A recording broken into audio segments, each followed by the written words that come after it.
you dream of a classroom where learning is natural? Can we inspire students to lifelong learning?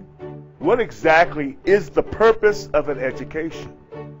Inspiring students to be curious, independent, creative, innovative, deep thinking, confident, proactive, collaborative, determined, educated. Rise to the challenge of changing the world. This is teaching. This is learning. This is who we are. Welcome to the Tabletop Inventing Podcast. What is the difference between virtual reality and augmented reality? What are the advantages of failure? How can the Latin expression forma mentis improve your success? Listen in for the passionate answers in today's podcast. Hey there, Innovation Nation. I read a book recently by a Stanford University Professor, Carol Dweck. The name of the book is Mindset, the New Psychology of Success. Carol Dweck says, if parents want to give their children a gift, the best thing they can do is to teach their children to love challenges, be intrigued by mistakes, enjoy effort, and keep on learning. That way, their children don't have to be slaves of praise. They will have a lifelong way to build and repair their own confidence. This approach to learning grows with students' confidence and ability to explore. In our Inventors Bootcamp experience, students are taught this type of exploratory and challenging mindset. We fill a room with 3D printers, embedded processors, sensors, 3D design software, and computers for programming, and then give the students a big challenge. Every year, we never cease to be amazed at the creative solutions and capability demonstrated, as Carol Dweck has correctly predicted. To find out more about the Inventors Bootcamp, visit ttinvent.com/bootcamp now. That's TTINVENT.com/BOOTCAMPNOW.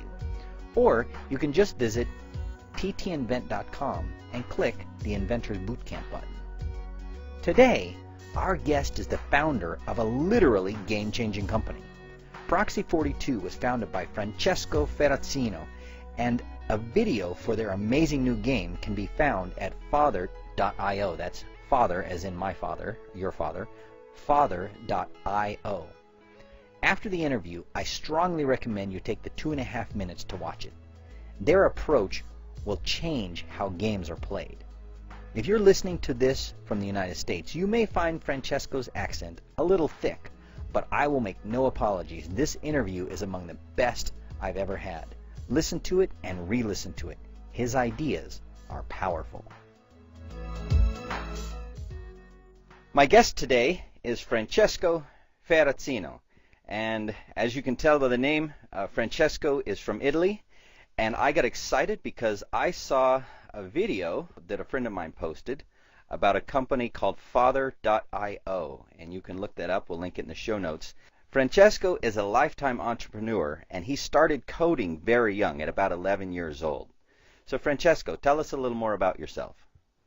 Well, I started, as you say, coding when I was very young. Then I continued my study, but I dropped out from college when I was 22 years old at 6 exams from ending mechanical engineering.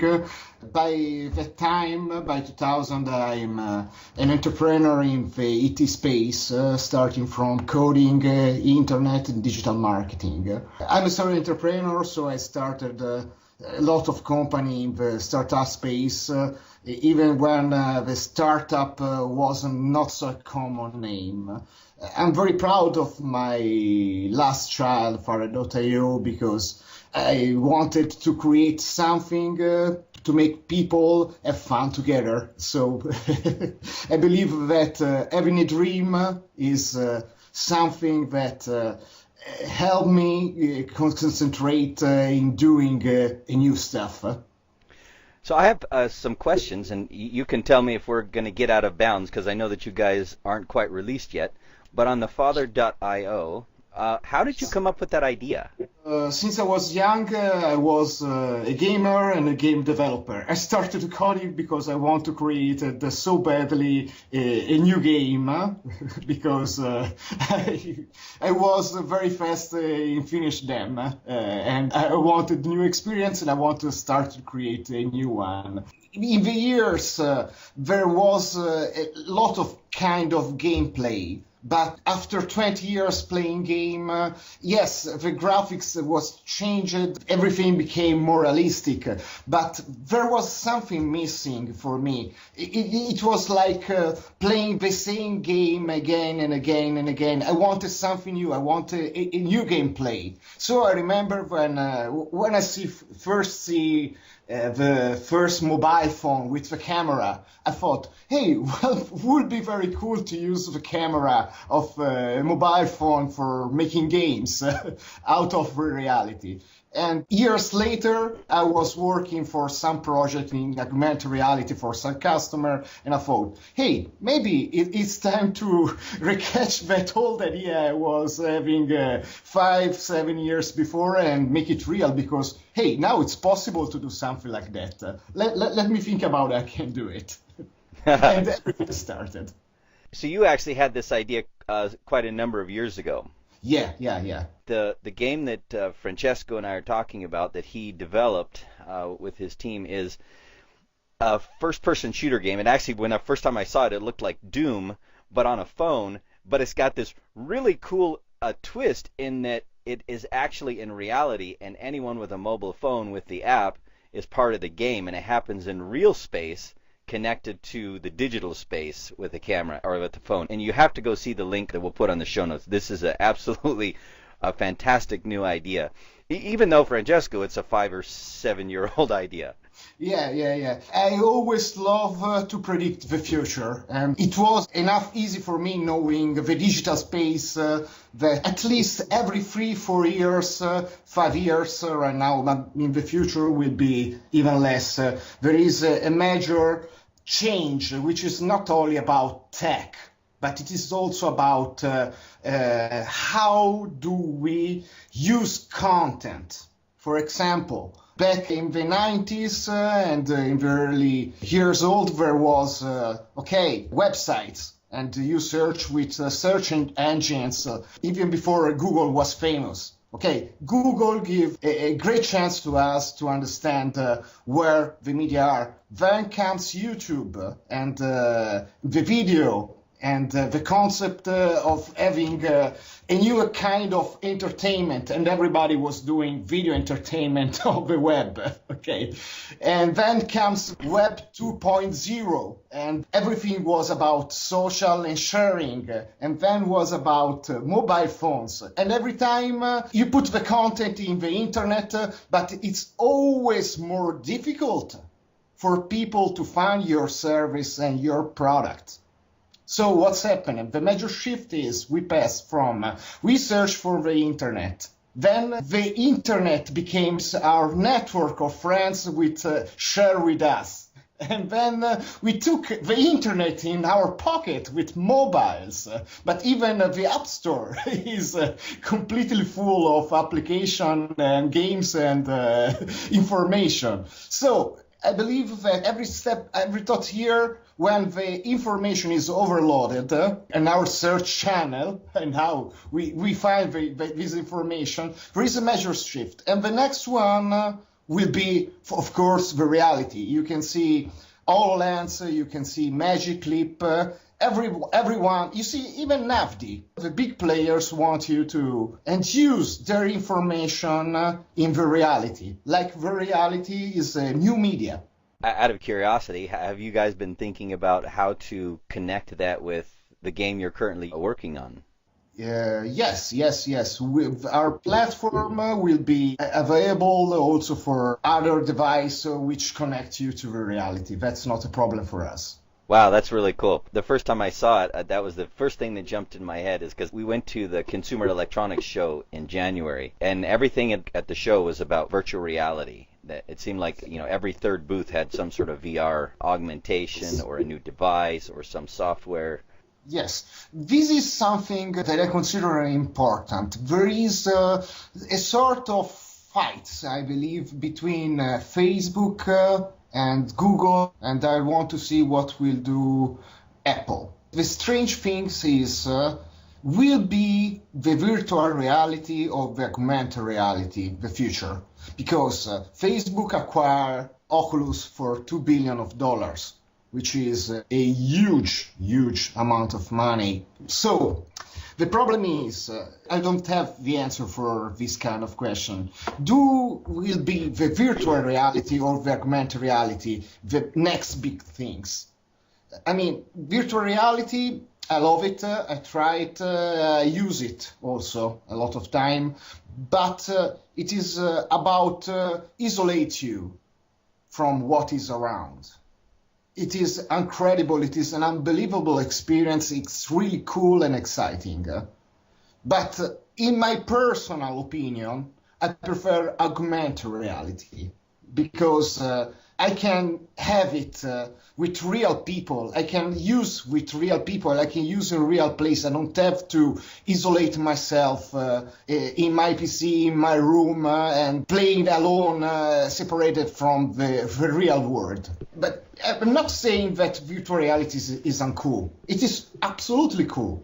But I used to try a different way from there. I must say that right now, virtual reality technologically is more stronger than augmented reality because not all the tech which involve augmented reality are ready to market, in my personal opinion. I tested all of them and I believe that we need at least 2-3 years before coming at the point where Oculus VR are. And still Oculus got some problem with tracking and lagging. Interesting. You actually anticipated some of the questions I had. So let's change gears a little bit and let's actually go backwards instead of forwards. How did you get into computer coding? What was interesting to you when you got started in that? My mother was a teacher. And she teach me the greatest things that she can, how to self-learn things. For example, when I was 5 or even 4 years old, she teach me algebra and Pythagoras theorems. So, I was starting to understand the logic of maths very early. They bought me a computer when I was young, and the things that the computer was doing at that age was very pure. So I started to see what were in the disk, and I learned BASIC because BASIC was there. I learned the Gorilla application. I say, hey, with all this few line of code, I can make the Gorilla games. Awesome! Let me do my Gorilla game with starting to understand what is in there. What's behind that lines of code? So I self-taught before BASIC, then Pascal, then C, and finally, when I was 17, I found out in my school a book about assembler, which was in the test laboratory. And I asked to the teacher if I can take this home because nobody was using.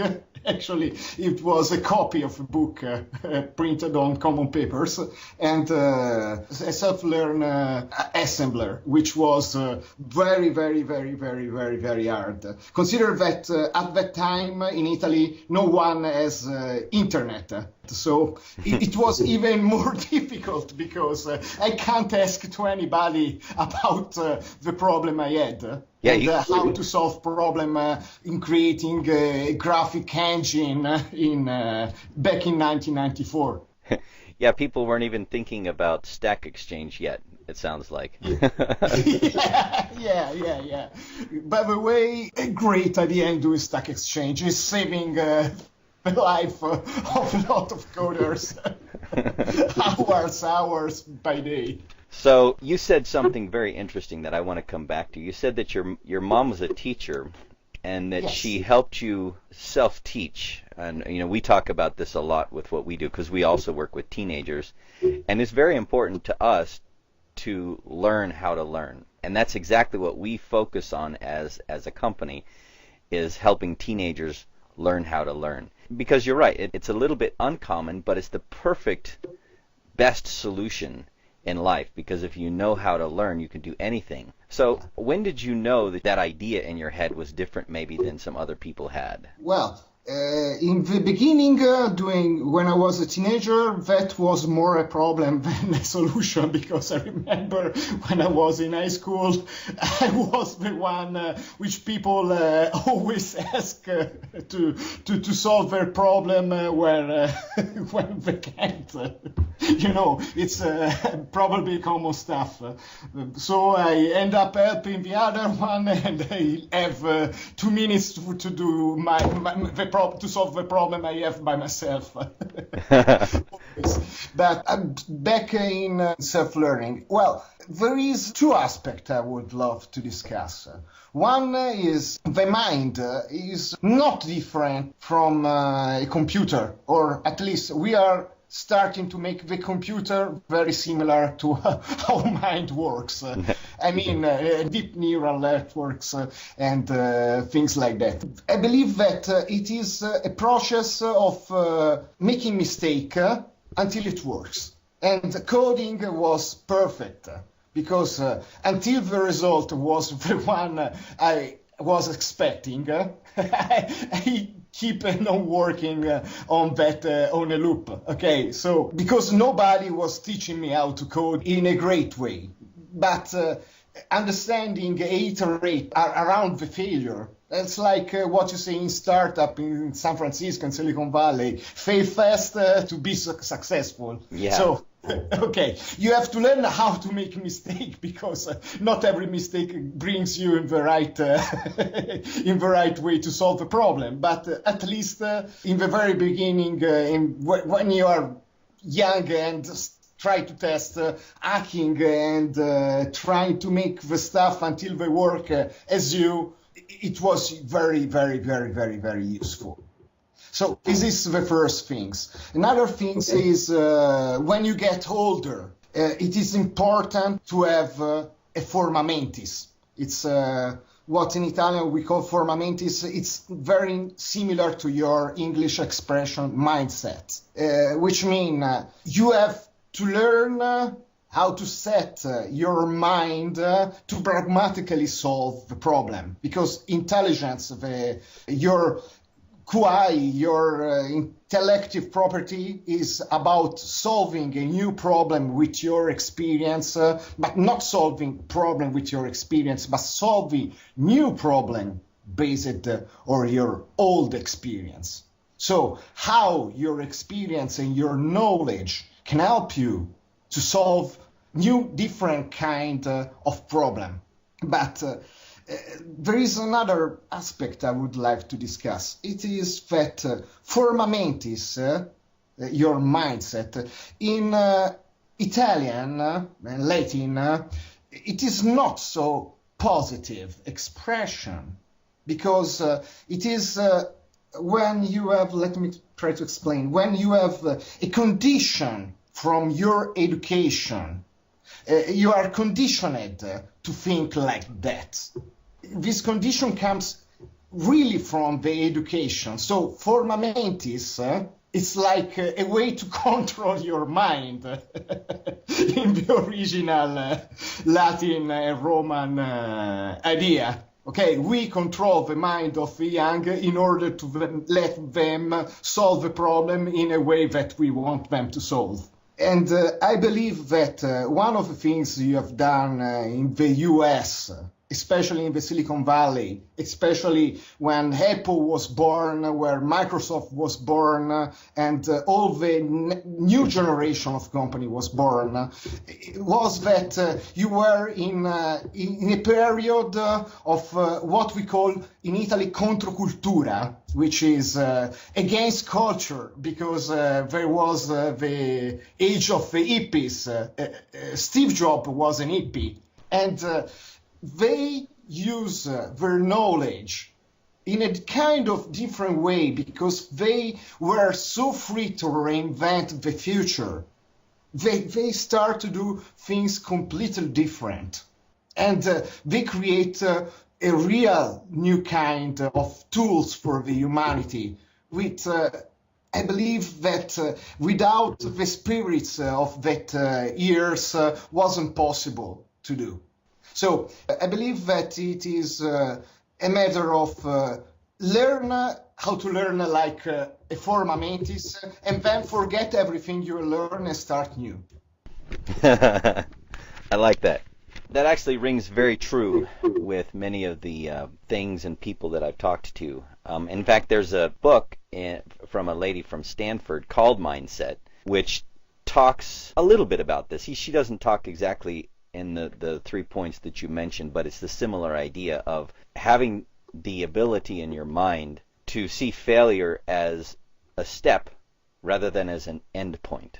And I think a lot of people see failure as the end of the road and not the first step or the second step or the third step. And what you're talking about is having the ability to fail and have those experiences looking back of what didn't work, or maybe some that did, and being able to put them together into a new idea to solve new problems that you've never faced before. And that's a hard task for most people. Yeah. But I think it's easier for the young, which is why we're spending time to work on it, because I think teenagers are more likely to be able to learn it. Yeah. And also they have more time to learn it. Yeah, failure is expensive. It's expensive on time. Yeah. That's what I would try to say. Now I can accept less of error because I have customer for my Italian company to serve in time. In the business you have a limited amount of money you can invest on failure. Okay, but usually that is the way, at least for me, the way how it works.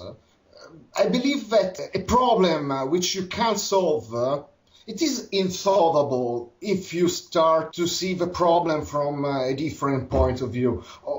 Sometimes it's like macro focus on a problem. If macro focus doesn't work, you have to step back 2,000 miles, 9,000 miles, and try to understand if that mistakes, if that failure, if that stuff, it is really so important, or you can try to solve bypassing that problem and looking for another solution, which is similar, but maybe sometimes even better. Wow. I love this perspective because this is the exact focus that we're trying to bring in our podcast, is this idea of looking at problems in different ways, of being able to take control of your mind and not be beat down by failures, but to try to see them in a different way.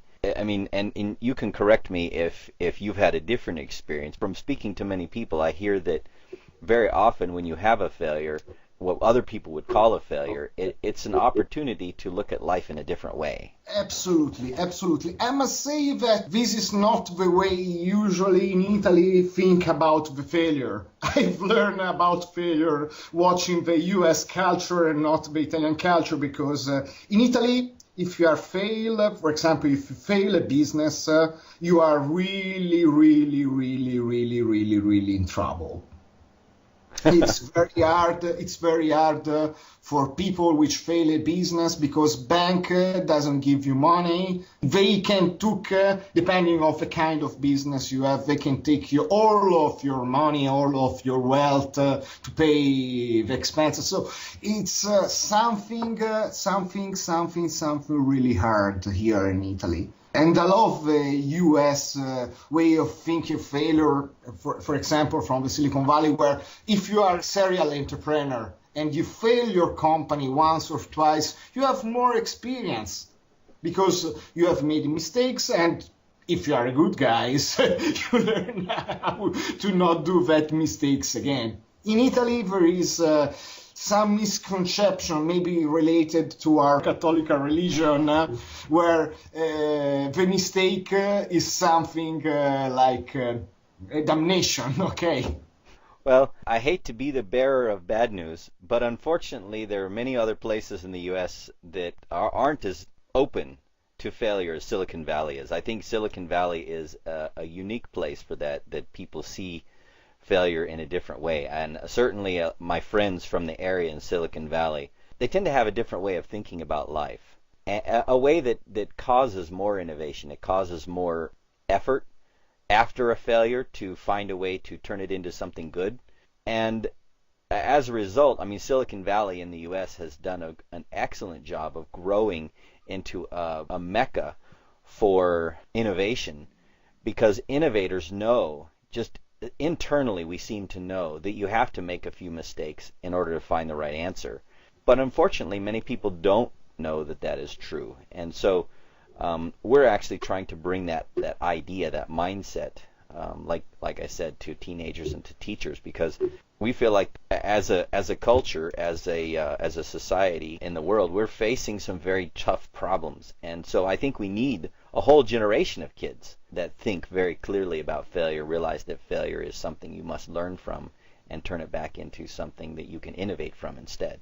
Well, another things I want to think that sometimes, not often, but sometimes, even from a failure, okay, or from casualty, you can make the most important discovery. I always remember the story of Fleming and the penicillin. It was a case that he discovered that because the bacteria where he was studying was covered by, I don't know to say in Italy, it's muffa. So you can't never say it's something that is for someone a mistake, an error, or a failure. It is can be something really important. I believe it is not so easy. However, can we come back on the way to the education? We were talking about a lot of time of failure, and it is always good also to speak about having success. Okay.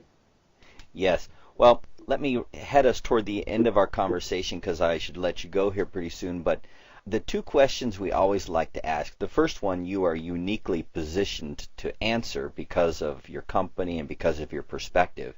In the digital age, we have YouTube, we have Google, Wikipedia, and lots of these internet tools like you have mentioned and we've talked about. In that environment with all those tools, what does it mean to be educated in that environment? My opinion in this is that education, again, in this era where we have so much information,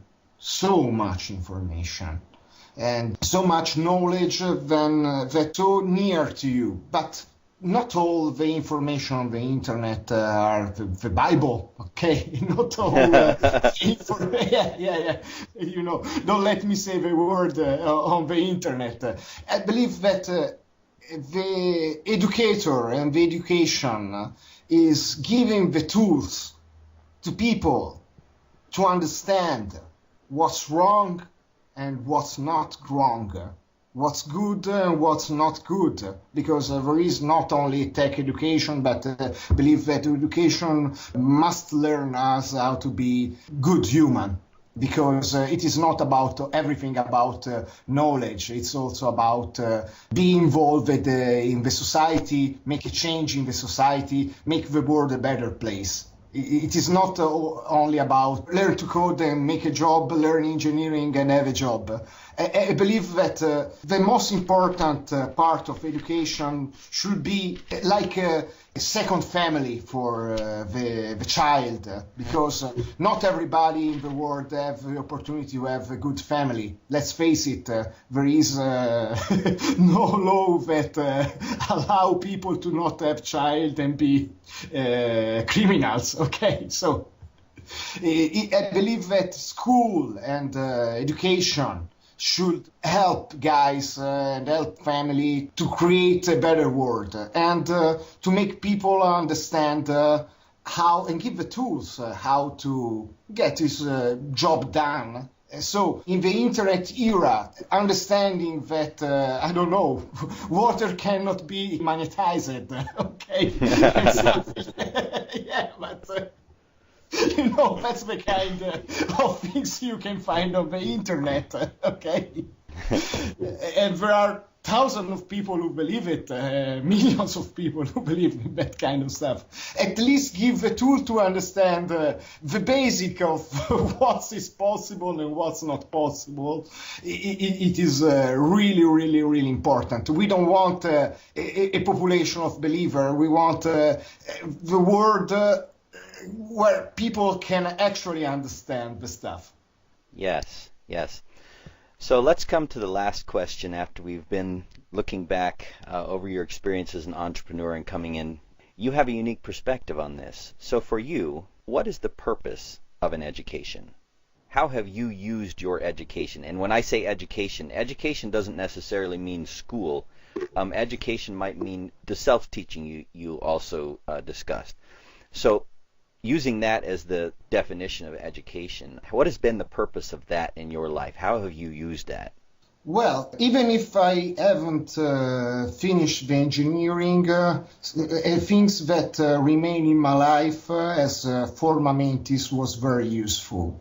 They teach me this. When I was doing mechanical engineering, there was several ways to solve the same problem in a different way.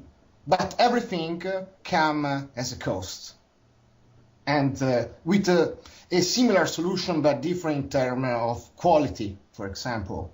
Okay, you can do the same thing with different technique, but which can become more costly or less costly. Okay, and I always use as an entrepreneur that kind of forma mentis to understand, or at least not to understand, because it's a forma mentis, okay? So it's a way to analyze problem. And maybe apart from all the theory I had learned, like to solve differential equation with multiple variables, okay, yeah, and integrals and everything, the most important things that came into my life is that point of view, which I found out it is the most useful. Excellent. Well, thank you so much for giving us a peek at your ideas and how you've thought about how you came to some of these ideas and the mindset and the thought process, and as you call it, the forma mentis that has sort of guided you through this. As we close, I'm just going to ask you to stay on for a few minutes afterwards, but as we close, what is the best way for our audience to connect with you and with some of the things you're doing? Well, they can send me an email to my personal email, which is Francesco, like my name. Okay. And just send me 2 lines, and I'm here for them. Excellent. Thank you so much, Francesco. This has been fun. Thank you very much. It's been fun for me too. If you've been enjoying the conversations and insights here on the podcast, share it with a friend. Great ideas demand to be shared. You can also help fellow parents and educators by subscribing to the Tabletop Inventing Podcast in iTunes, leaving a rating, and writing a review. If you use Android, subscribe, leave us a rating, and write a review in Stitcher. Links to subscribe can be found at www.ttinvent.com/podcast. Contact us, and we'll think through the comments and answer your questions here in the podcast. And be sure to let us know if you'd like a shout-out or to remain anonymous. You can share your comments and questions at www.ttinvent.com/podcast or by emailing us at podcast@ttinvent.com. Let's discuss your thoughts and questions. Join us again next time when we will again seek to answer the question, what is the purpose of an education? And as educators, how do we awaken the inventor in each of our students?